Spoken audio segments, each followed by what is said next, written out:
Got wood for sheep? Well, I can't help you with that, but this Catan card holder might be relevant to you.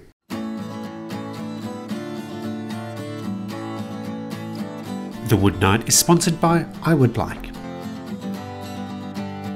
One of the problems I find being a hobbyist woodworker is it can be very hard to develop skills through repetition or develop a streamlined process for creating a particular object. And usually that's because as hobbyists we tend to do one-off projects. We never do one project 100 times. So we often don't get to repeat the project, find out what does or doesn't work, develop the skills required on each thing. We kind of get good enough and that's it. In the case of this card holder, if you have been following me for a long time, I've actually already made one of these, and I did that using a completely different set of methods than this time around. Last time around I used a 10-inch jig and cut the individual pieces of this card holder. So each of these angled cuts, cut that off at the miter saw, then glued them all up together using the fence for a lot of strength. And that was okay. At the time I couldn't use a bandsaw to do it because certainly wouldn't get a clean enough cut, and I don't think my bandsaw at the time, I think I had a bandsaw at the time, I don't think it could cut through that much hardwood in one go. So my original design was just one piece, and that works fine functionally, it is just fine, but it is difficult to store it because, well, that stores a lot better in a game box than something that's longer than the game box. So splitting it in two and providing some magnets means that it'll slide around the table, but it's easy to separate. It's not so easy that you would separate it if you're just dragging it around the table, but if you lift it up, it will separate. You could use stronger magnets, but I don't think it really needs it. I started with my stock pretty much at its final size, just slightly longer than I needed. The lines are about 17 degrees, then along that line I marked out at 55mm. That's the width of a Catan card and most other board game cards. Where that intersected, I could draw a vertical line, and then that marked the point for the next card bay.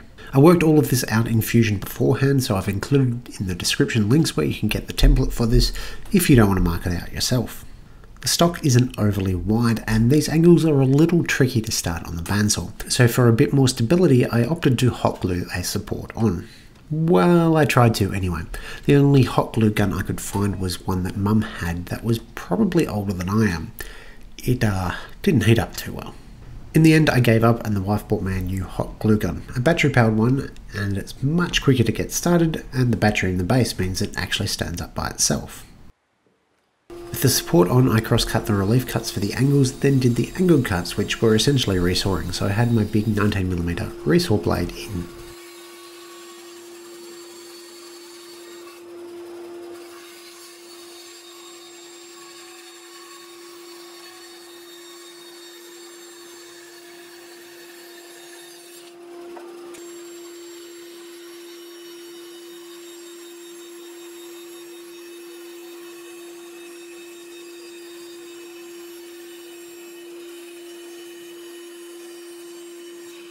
The reason for using the hot glue is that it's fairly weak. A few quick taps with the chisel separated out my support from the workpiece, then a flush trim plane cleaned it all up. Man, that thing's handy.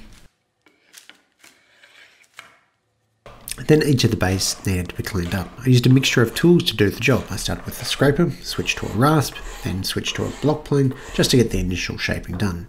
Then a triangular file to really get into those corners.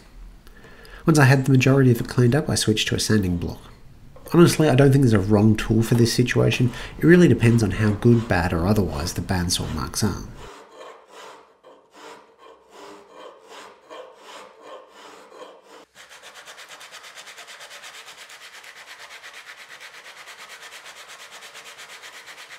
For the fence I ripped some blackwood.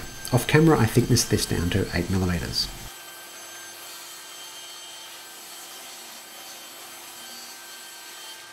I then cut the fence piece and card holder to length at the same time, and then another small piece for the return section of the fence.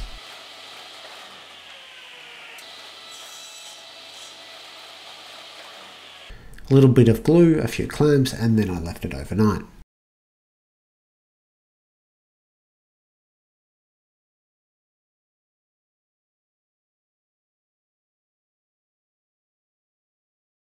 You could stop here, but I decided to cut it in half so I could put some magnets in.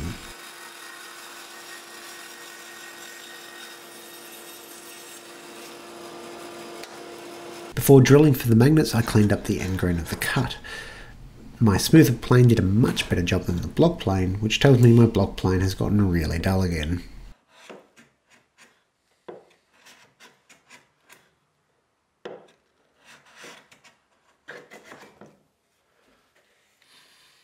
The largest magnets that will fit in this space are 7mm diameter, so I used a 7mm brad point bit and drilled 2 holes about 25mm in from either side.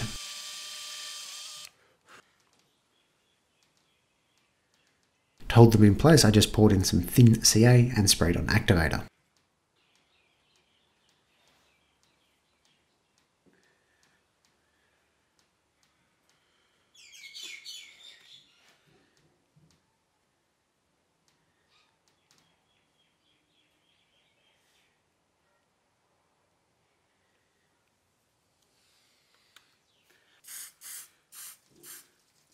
I repeated the process for the other side. I think in a few months' time I'll probably revisit this project yet again and try a different technique. I've seen similar ones created using a jig on a router to actually cut the angle, so it's sort of like some of the jigs for green style details, the little indent at the bottom of table legs and that sort of thing. So that could be quite interesting and would largely avoid any bands or mill marks because you're not using a bandsaw, but that would change the geometry of it, so it wouldn't be quite the sharp crest. Is that a good or a bad thing? Well, time will tell. I suppose another way to do it would be using a CNC. On a small scale CNC, this would likely take much longer to do, even accounting for the cleanup. But it may leave a better finish on it, I don't know. So there's probably a little bit more exploration on a simple project like this that I can do. If you've got any suggestions for how I should approach version 3, so to speak, let me know in the comments below. Thanks for watching.